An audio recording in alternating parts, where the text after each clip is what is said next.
Before we begin, there's something you need to understand. Sometimes the people you love the most are the very ones who teach you how to live without them. They smile to your face while slowly erasing you from their lives. And when you finally recognize the truth, you realize it's too late to ever be the same again. This is the story of how I stopped being invisible and started being free. Tell me where you're watching from. And don't forget to subscribe for more real-life stories like this. My name is Margaret Whitmore. I'm 74 years old. And until not long ago, I truly believed I had done everything right. I raised my daughter while working full-time at the county library. I buried my husband 12 years ago and never remarried. I devoted myself completely to my family, especially after my daughter.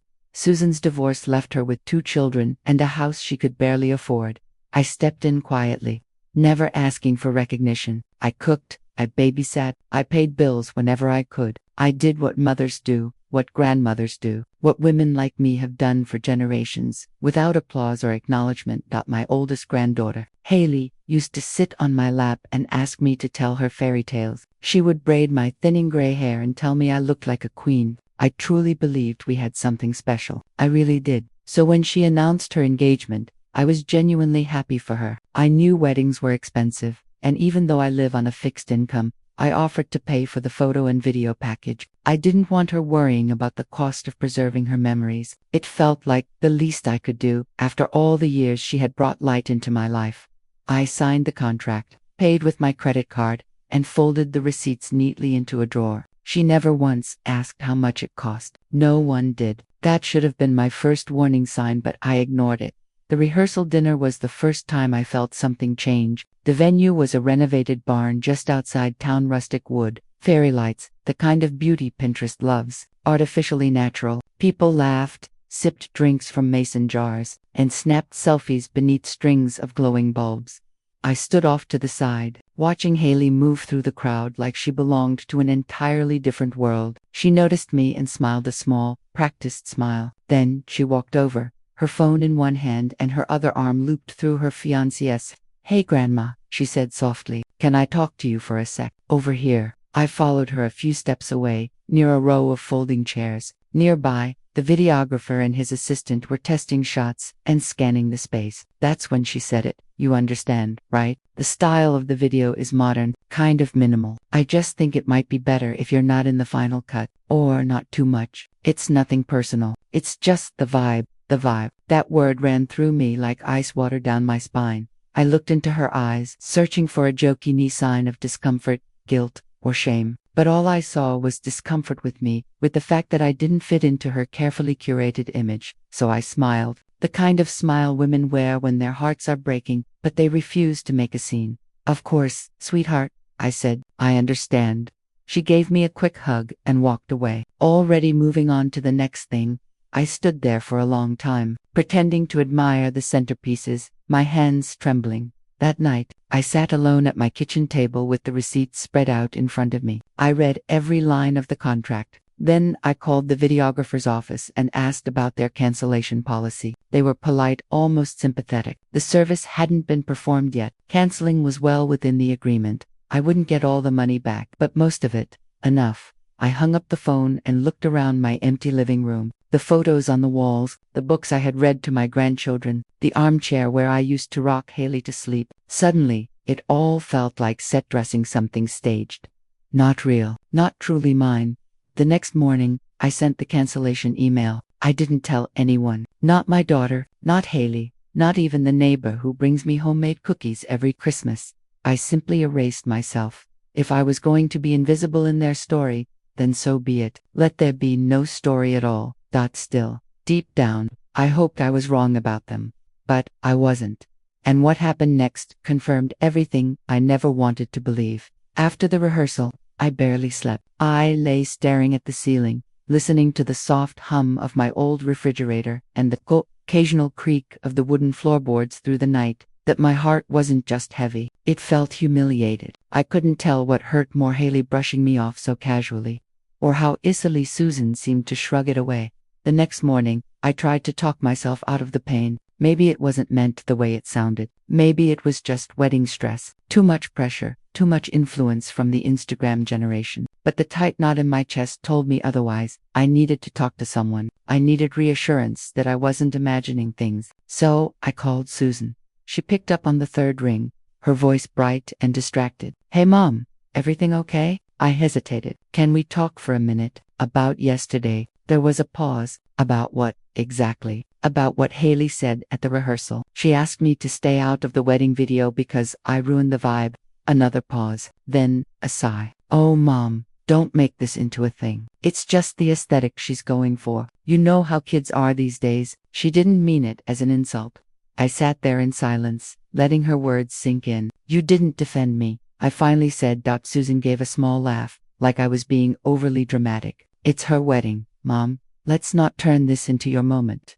And that was when it became clear. This wasn't just Haley. It wasn't a slip of the tongue or a moment of stress. This was how they saw me, an accessory, and if I didn't fit the look, I could simply be edited out. I thanked Susan and hung up before I said something I might regret. Then I stood alone in my kitchen, staring at my reflection in the toaster, wondering how I had gone from being the woman who raised her daughter alone while working double shifts to someone who didn't even belong in her granddaughter's wedding video. I'll admit something I'm not proud of. I cried, quietly, alone. Not only because I was hurt, but because I was ashamed of how deeply it hurt. Ashamed that I had let them believe I would always be there, always silent, always giving, and never expecting anything in return. I went through the day as if nothing had happened, folded laundry, paid the water bill, refilled my pill organizer. Life keeps moving, even when your heart is stuck in one place. But I couldn't shake the feeling. I kept seeing Haley's face, so polite, so rehearsed, telling me I didn't fit the vibe, like I was an old couch they didn't want in the living room anymore. That evening, I pulled out the contract again. I read it carefully, line by line, the same way I used to read library catalogs. Everything was clear. I had every right to cancel, and I didn't owe anyone an explanation.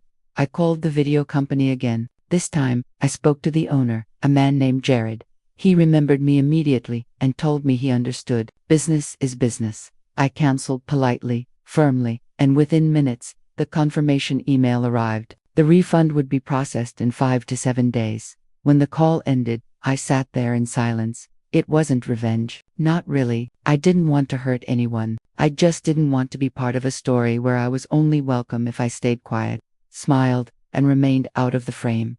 The morning of the wedding arrived with sunshine and a gentle breeze. I put on a pale blue dress, the one Haley once told me made me look classy. I wore the pearl earrings my husband gave me on our last anniversary before he passed. I brushed my hair and applied lipstick. I looked like myself, like the Margaret I'd always been.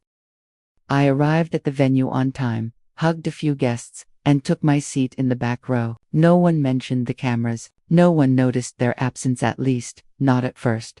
The ceremony was beautiful. Haley cried. Her new husband beamed. People clapped and tossed flower petals into the air, and I sat there like a quiet ghost in their perfect picture, knowing there would be no video to prove I was ever there. But I was there. I saw everything. The morning after the wedding, I woke up early out of habit, I suppose. 74 years teaches you to rise before the sun. I stood at the window with my coffee, watching the light slowly stretch across the yard. The bird feeder needed filling. The roses needed trimming. The world carried on, completely indifferent. I sat at the table, thinking maybe no one had noticed. Maybe they assumed the videographers were somewhere else, working quietly, out of sight. That hope didn't last long. Around 9 a.m., my phone rang. It was Haley. I answered, already knowing kindness wouldn't be in her voice. "Grandma," she snapped, not bothering to sound polite. "What did you do?" My chest tightened. "Good morning to you too, sweetheart. Don't play dumb," she snapped. "Where were the cameras yesterday? Why isn't there a single professional photo from the ceremony?" There it was. "I canceled the contract," I said calmly. "I paid for it. I had the right." "You what?" Her voice cracked. "You canceled the entire photo and video team. Why would you do that? You told me not to be in the video." "Haley," I said, "you said I didn't match the vibe. I figured I shouldn't ruin it for anyone." Silence filled the line, thick, hot, unbearable. I could hear her breathing hard, the kind of breath that comes from someone used to being in control and suddenly realizing they've lost it. "You ruined everything," she whispered. "Everything. This was the most important day of my life." I closed my eyes, You told me I didn't belong in it. You're so selfish, she hissed, and then she hung up. I stared at my phone long after the call ended. I knew there would be fallout, but I hadn't expected it to come so fast or with such venom. This wasn't disappointment. This was hatred from someone I loved more than words could explain. By that afternoon, Susan called. Her voice was colder than winter. What the hell were you thinking, Mom? I was thinking I didn't want to spend thousands of dollars to be excluded. You did this to punish her. Admit it. I swallowed hard. I did it to respect her wishes. She didn't want me to be seen, so I made sure I wouldn't be. You're unbelievable, Susan said. After all these years we've taken care of you. I cut her off. Taken care of me? Susan, I've paid your rent more times than I can count. I watched your kids so you could go back to work. I paid for braces, sports uniforms, plane tickets, and now this wedding package. I never asked for thanks, but don't pretend you carried me. I carried all of you. There was stunned silence on the other end.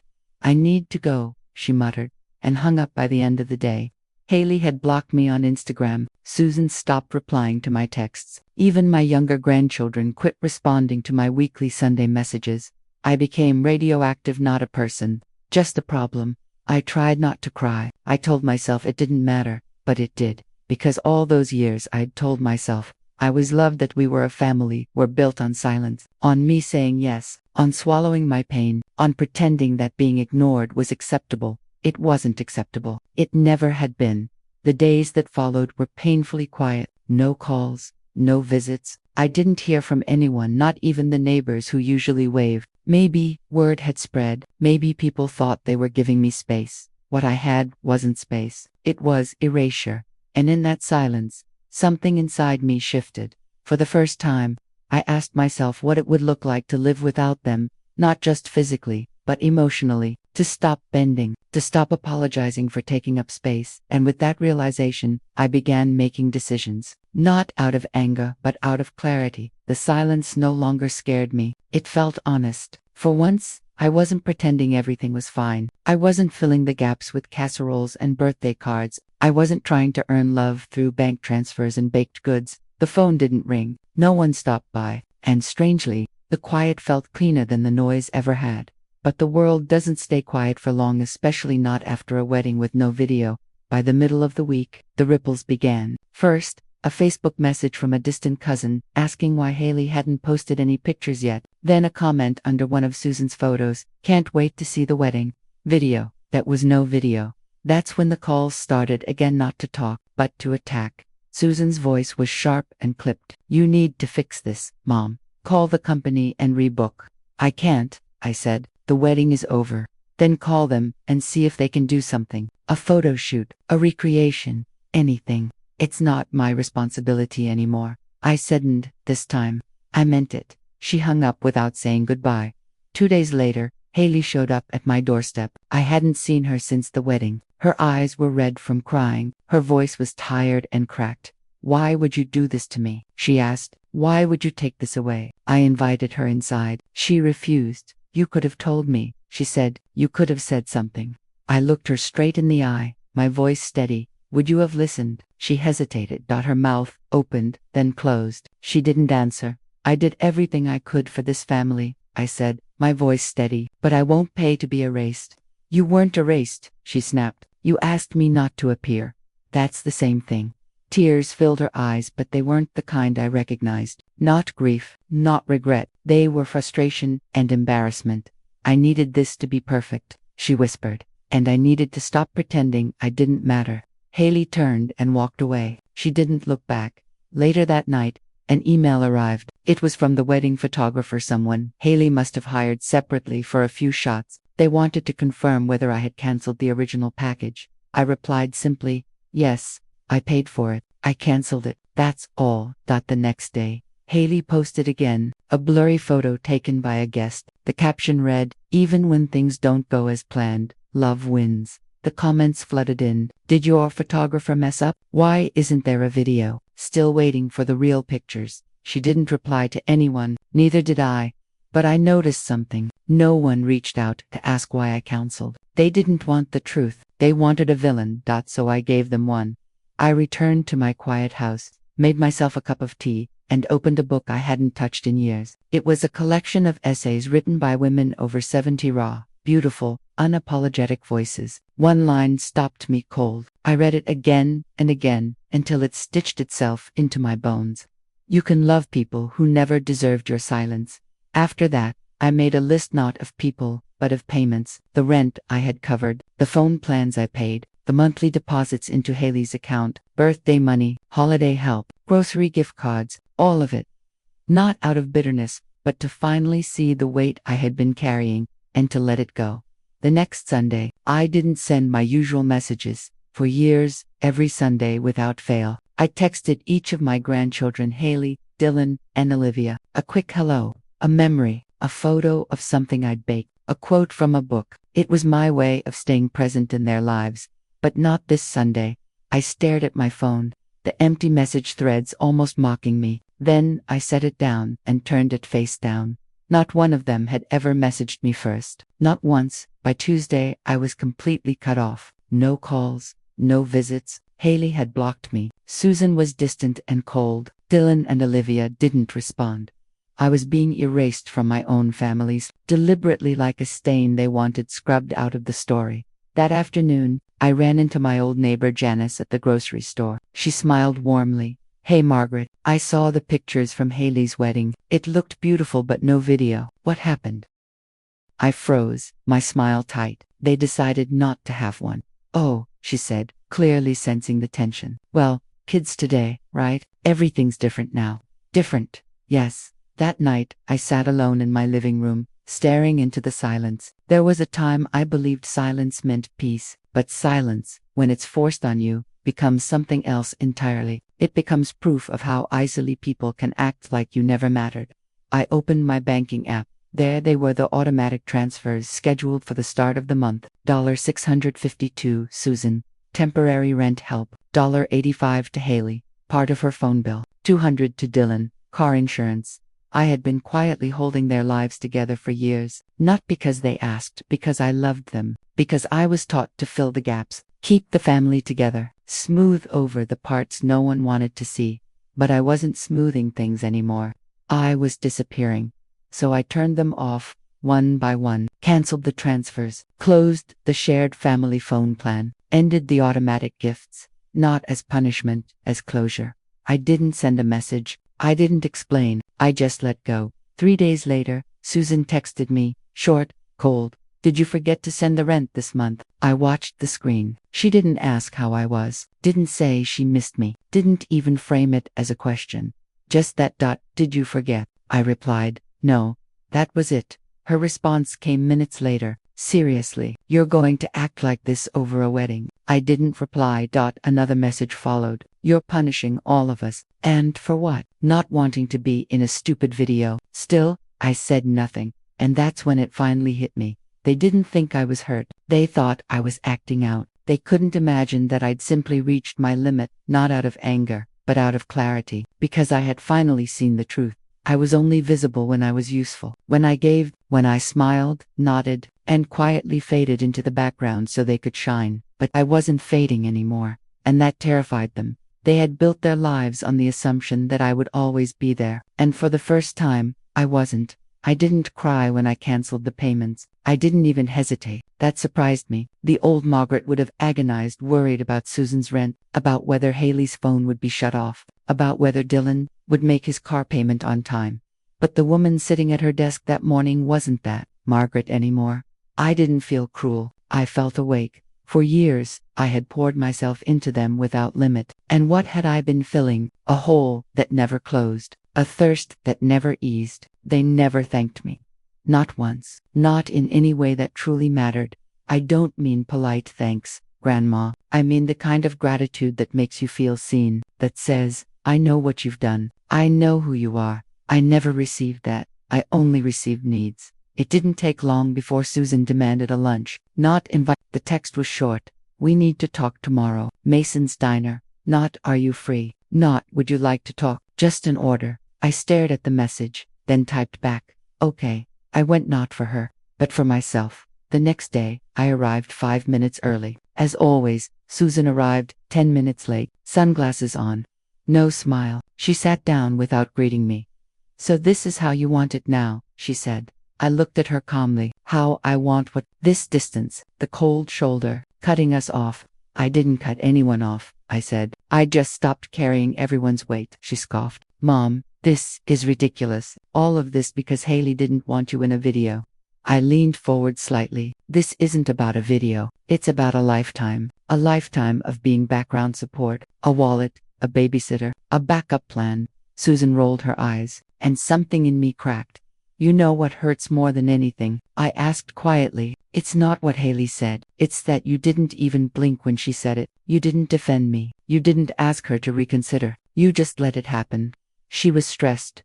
Susan said it was her big day, and I was invisible again. She crossed her arms. Maybe you need some space. Maybe it's better if you take some time away from the family until you're ready to move past this. Something inside me finally settled.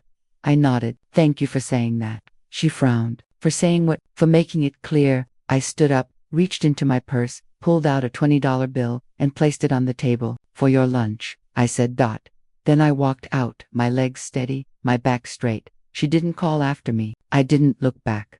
That night, I cleaned out a closet I hadn't opened in years. Inside, I found an old painting set my husband once bought me on a whim after I told him how much I loved the smell of oil paint. I had never opened it. I ran my fingers over the brushes, still wrapped in plastic. Still new, and thought, what else have I put on hold? What parts of myself did I box away so I could be someone else's anchor? That night, I made a promise to myself. I would find out, not to prove anything, not to win anyone back, but because, after 74 years, I was ready to be more than a role in someone else's story. I didn't expect to feel so light after that lunch. It wasn't happiness. It wasn't relief either. It was something stranger, like I had been holding my breath for years without realizing it. And suddenly, I finally exhaled. For the first time, I stopped asking what I had done wrong. I started asking what they had never done. Respect me. That same week, I walked to the local library, just 10 blocks down the road. I hadn't stepped inside in years, which is funny considering how much of my life I'd spent in places like it, cataloging, shelving, recommending books. The moment I walked in, it all came back: the smell of paper, the quiet hum of air conditioning, the soft shuffle of pages, muscle memory. I signed up for a community book club on Wednesdays, and a watercolor class on Saturdays. The woman who ran the painting group, Lisa, looked to be in her mid-60s, and carried this gentle, bohemian warmth about her. She didn't ask what had brought me there. She simply smiled and handed me a set of brushes. I've seen you around, she said. I'm glad you came. And just like that, I belonged somewhere, not because I was related to anyone, not because I was needed or useful, just because I showed up. Susan never called after that lunch. Not once. Neither did Haley. And while part of me still hoped for a message, another part, the part growing stronger every day, was quietly relieved they didn't. Their silence gave me room to breathe, to think, to simply exist. Life, though, has a way of revealing its truths at the most unexpected moments. One morning, I stopped by the bank to close an old savings account I no longer used. As the teller processed the paperwork, she glanced up. Whitmore. Any relation to Haley Whitmore? Her wedding was just a couple of weeks ago, right? I smiled politely. Yes, she's my granddaughter. Oh, the teller said, lowering her voice. My niece was on the waitstaff that night. She said it was beautiful, but a little tense. Apparently there was a lot of talk about a missing videographer. I nodded. That's true. She looked surprised but didn't ask more. Professional courtesy, I suppose. Still, I saw it in her eyes, that flicker of curiosity, of judgment, or maybe just confusion. It didn't bother me. For once, I didn't feel the need to explain myself. Later that day, I ran into a familiar face in the cereal aisle at Mason's grocery. Mrs. Peter, Susan's old high school teacher. She gave me that awkward half smile people wear when they're unsure of their footing. I've heard you've been keeping to yourself lately, she said, gently. I smiled back. No, I've just been keeping for myself, and I meant it. But my family noticed my silence too. It started small. Susan's husband, her second one, called asking about a tax document I'd once helped him track down. I told him to check with their CPA. Then Dylan texted to say his car insurance payment hadn't gone through. I didn't reply. When Olivia emailed asking if I could help pay for her fall semester books, I responded with a single sentence. Ask your mother. That's when Susan finally messaged me. So this is what we're doing now. You're cutting off your entire family over your feelings. Feelings, as if the word meant something trivial, like I'd spilled milk and decided to be dramatic. I didn't reply. By then, I understood something important. People will always call your boundaries a betrayal when they've benefited from your lack of them. I didn't need to justify my silence. I didn't owe them forgiveness. They had built a world where I only existed when they needed something. So now, I was building a world without them, and it was already beginning to feel like home. It's strange how quickly routines can change. A month earlier, my mornings were spent transferring money, checking Susan's bills, texting Haley reminders, double-checking Dylan's college account. I used to call it helping. Looking back, I see now it wasn't help. It was survival. It was how I bought my place in a family that never offered one freely. My mornings look different now. They begin with warm tea instead of anxiety, with a paintbrush instead of a debit card, with silence, not the cold silence they forced on me, but a gentle, welcoming kind, the kind where you can finally hear yourself think again. I'd been going to the library 3 times a week. Wednesdays were for reading, Saturdays were for painting. On the other days, I wandered the shelves through memories, through ideas, through possibility. One day after class, Lisa came up to me. "Have you ever thought about doing a gallery night?" she asked. "The local arts center lets seniors reserve space once a season. Your work has sold." I blinked at her, stunned. "You really think people would want to see it?" She smiled. "I think people need to see it." That night, I stood in front of the canvas I'd been working on for 3 weeks. It was simpler dining table under dim light. But at the end of the table, one chair sat empty. I hadn't planned it. My hand just painted it that way. It was the first time I saw my own story reflected back at me. The next day, I filled out the gallery submission form. That same afternoon, as I walked downtown, I passed a coffee shop and noticed Haley sitting by the window with 2 friends. She didn't see me, or maybe she did and chose not to. I watched them laugh, scrolling through their phones. One of them lifted a camera. Haley posed, smiled, and tossed her hair just right. I didn't feel jealous. I felt detached, because I finally saw it for what it was. A performance, perfect angles, perfect lighting, a perfect illusion. She didn't want a family that was real. She wanted a family that looked good in pictures. And now, she had neither. When I got home, I opened an old notebook filled with lists and reminders, groceries, appointments, gift ideas for the kids. On the last page, I started a new list. I titled it, "Things I Want That No One Can Give Me." Peace when I wake up, a name spoken with love, not obligation. Silence that feels like comfort, not punishment. The freedom to be who I am, not who they want me to be. The right to be forgotten and not care. I leaned back and studied the list. Not a single item had a dollar sign. Not one could be bought or owed. It was mine, all of it, and for the first time in my life, that felt like enough. I never meant to hear about Haley's reenactment, but this isn't a big town. 2 women from my painting class were talking near the window, brushes in hand, canvases forgotten. I heard she hired a whole new team. One said, some kind of stylized wedding shoot, like a redo, but for Instagram. "Wasn't the wedding just a month ago?" the other asked. "Yeah, but apparently her grandma ruined it or something. No video, no professional photos. She's devastated." I didn't say a word. I dipped my brush into blue, then gray, then a soft gold, and dragged the colors across the canvas. Inside, I felt nothing. No pride, no anger, just stillness. That night, curiosity got the better of me. I typed Haley's name into Instagram. Her account was public again. There, it was a carousel of perfectly staged images. She stood in her dress once more, in a field of tall grass, backlit by the setting sun. Her husband stood beside her in a new suit. The caption read, "Sometimes life gives you a second chance to tell your story, right?" Thousands of likes, hundreds of comments. So dreamy, literal fairy tale vibes. Where did you get this lighting? I studied every frame, and in each one, I noticed the same thing. Something was missing. Joy. That there were smiles. Yes, but the kind that exists only on camera and disappear the moment the lens is gone. There was no grandmother holding her hand, no mother brushing tears away, no unplanned moments, just staging, angles, performance. I closed the app. She hadn't just tried to replace the lost footage, she'd tried to erase what couldn't be controlled. Maybe she succeeded, but I wasn't the one who lost something permanent. She was. She could redo the pictures, recreate the poses, rebuild the setting, but she couldn't fake the emotion that comes from belonging, from connection, from shared history. And then it hit me. Haley hadn't blocked me from her video because I ruined the vibe. She blocked me because I didn't fit her illusion. I was too real, too old, too much of a reminder that life isn't filtered and family isn't curated. She didn't want that truth recorded. She wanted a fantasy. So she built one. Let her have it. Because I finally had something better.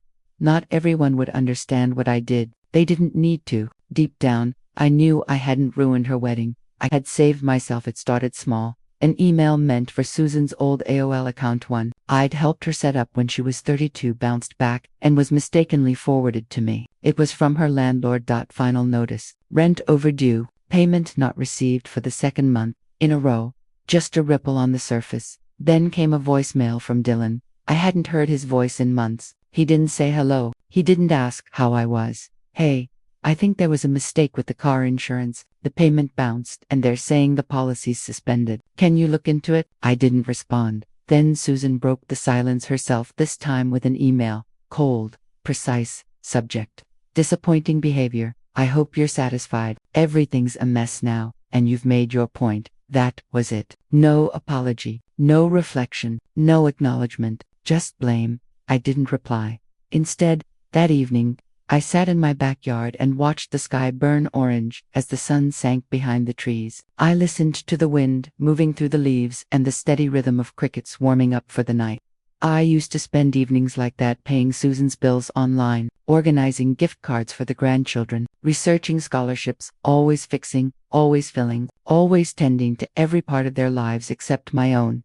Now I was simply there present, whole while they were slowly coming apart. I never meant for that to happen, but it did. It was the quiet collapse of a structure that had only survived because I stayed silent, generous, and small. The next morning, I went into town to pick up a few groceries. As I passed the cafe, I saw Susan inside. Her hair was pulled back too tight, her eyes tired, her phone clenched in her hand. She looked up and saw me through the window. Our eyes met. She didn't wave, neither did I.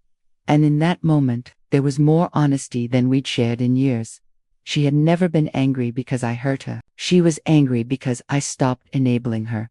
A week later, Olivia sent me a text. It wasn't like the others. Grandma, I miss you. I don't know what's going on, but I hope you're okay. I'd like to visit sometime, if that's all right. It was the first real message I'd received in months. I didn't reply right away, not out of pettiness, out of caution. For the first time in my life, I wasn't willing to be a doormat for someone else's guilt. I needed to know that if Olivia came to see me, it wouldn't be for her mother, or to play peacemaker, or to soften me up. She had to come because she saw me, not because I owed her anything, not because I was a soft place to land when things got hard. So I waited, and that silence, it didn't hurt anymore. It healed. I knew the invitation would come eventually. It arrived on a Thursday afternoon in a pale pink envelope, the kind a wedding planner might choose. Inside was a thick card, perfumed, the lettering embossed. Family lunch Saturday at 1 p.m. Let's reconnect. We miss you. No names, no apology, no explanation. Just branding.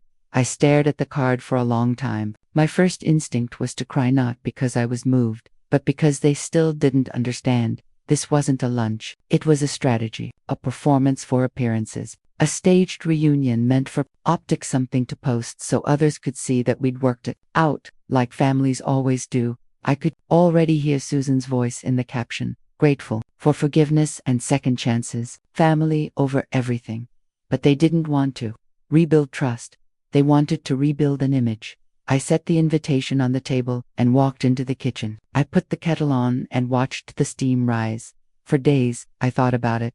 Should I go? Should I finally say my piece? Should I look them in the eye and ask the questions they were too afraid to ask themselves? And then I thought about the calm I'd built, the quiet mornings, the fresh canvases, the taste of tea without bitterness, the way I was starting to feel like myself again. And I realized something. Peace was not something I was willing to gamble. Not for them. Not for a table I was only welcome at if I brought everything they needed. So on Friday night, I called the number on the card. Susan answered. I could hear voices in the background, laughter, movement. Probably Olivia and Dylan. Maybe Haley too. Hello, she said carefully.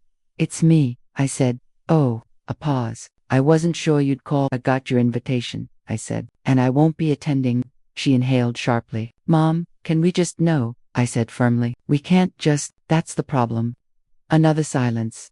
You're not ready to listen, I continued. You want to fix the story, not the relationship. You want me quiet again, useful again, forgiving again.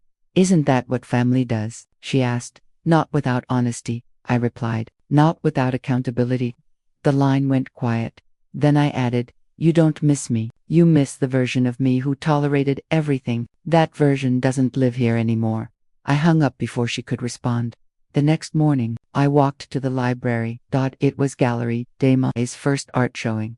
The community room had been transformed into a small exhibition. My paintings lined the walls, landscapes, quiet moments, fragments of memory. And in the center, on a pedestal beneath soft light, was the piece I'd saved for last, a ballroom. Empty tables, the faint outlines of guests who were no longer there, and at the edge of the frame, a single chair lit, not occupied, not forgotten. Scene. People came, mostly strangers, a few friends from class. One woman stopped in front of the ballroom piece and began to cry. It's like being uninvited without ever being told, she whispered. I know that feeling. I nodded. So did I. Near the end of the evening, a little girl walked in with her parents. She stood in front of the painting and tilted her head. Then she looked up at me and asked, Is that your chair? I smiled, warmth rising in my chest. It was, I said softly, but now I have a whole room. And in that moment, I understood the kind of ending I had written for myself. Not loud, not dramatic, not fueled by revenge, but full, complete, and entirely mine. Weeks had passed since I declined their invitation. Weeks of quiet mornings, of painting and reading, of tea that didn't need to be rushed. For the first time in my life, I felt grounded, not just in my body, but in my choices, in who I had become, not in who I had been expected to be. I no longer cared about the phone calls. I stopped checking my inbox for apologies that were never going to come. I didn't scroll through social media looking for Haley's latest carefully staged version of a happy family. I didn't need to. What I needed was my own reflection, and I found it in the work I had created. The next time I saw Susan, it happened on my terms. It was unexpected. I had just finished my usual Saturday painting class and was walking home when I noticed her standing outside the coffee shop. Her hands shoved deep into her jacket pockets, her gaze fixed on the ground. Her face looked worn, tired, like the weight of too many things had finally settled on her shoulders. I stopped at the curb and watched her from a distance. It wasn't that I hadn't thought about her or the others, and it wasn't that I felt nothing. I did, but I had learned how to live without letting those feelings rule me, without letting their expectations press down on me anymore. She looked up, our eyes met across the street. For a moment, neither of us moved. No waves, no words. Then, slowly, she crossed toward me. When she reached me, she stopped a few feet away, not too close, not too far. You're really doing this, she said, her voice soft, a little cracked. Doing what? I asked. Living without us. It wasn't a question. It was a statement. I felt the familiar ache rise, but I held it in. The way I had learned to hold so many things. I'm living for myself, I said. I've been doing that for a while now. I just didn't know what it felt like until I stopped being useful to everyone else. She looked at me, her eyes filling with something that looked a lot like regret. Mom, I didn't mean to hurt you. I lifted my hand gently, stopping her. You didn't hurt me, Susan, I said. You helped me see the truth. That was the gift. She blinked, her lips trembling. I don't know how to fix this, she whispered. How to fix us? You don't, I said calmly. You can't fix something that wasn't broken in the first place. What you need to do is start being honest with yourself and with me. She swallowed hard. I don't know if I can, she admitted. I thought I was protecting Haley, making sure she had everything she wanted, and, in doing that, I pushed you away. I stepped closer, closing the small space between us. There was a part of me that wanted to reach out, to hold her, to smooth everything over, like I always had. But there was another part stronger now that knew I couldn't. Not yet. Not unless she was ready to see me fully, completely, without trying to fit me back into the boxes they'd built for me. Maybe that's where you've been going wrong all along, I said softly. You don't have to protect everyone. Sometimes you need to protect what's yours. She nodded, her eyes shining with everything she hadn't said. There was no anger left in her face now, just sadness and maybe, finally, a hint of understanding. I'm not going to fix this for you, I said, taking a step back. I'm going to let you figure it out, the way I had to. Susan looked down, and for the first time in a long while, I saw her expression soften. I'll try, she said.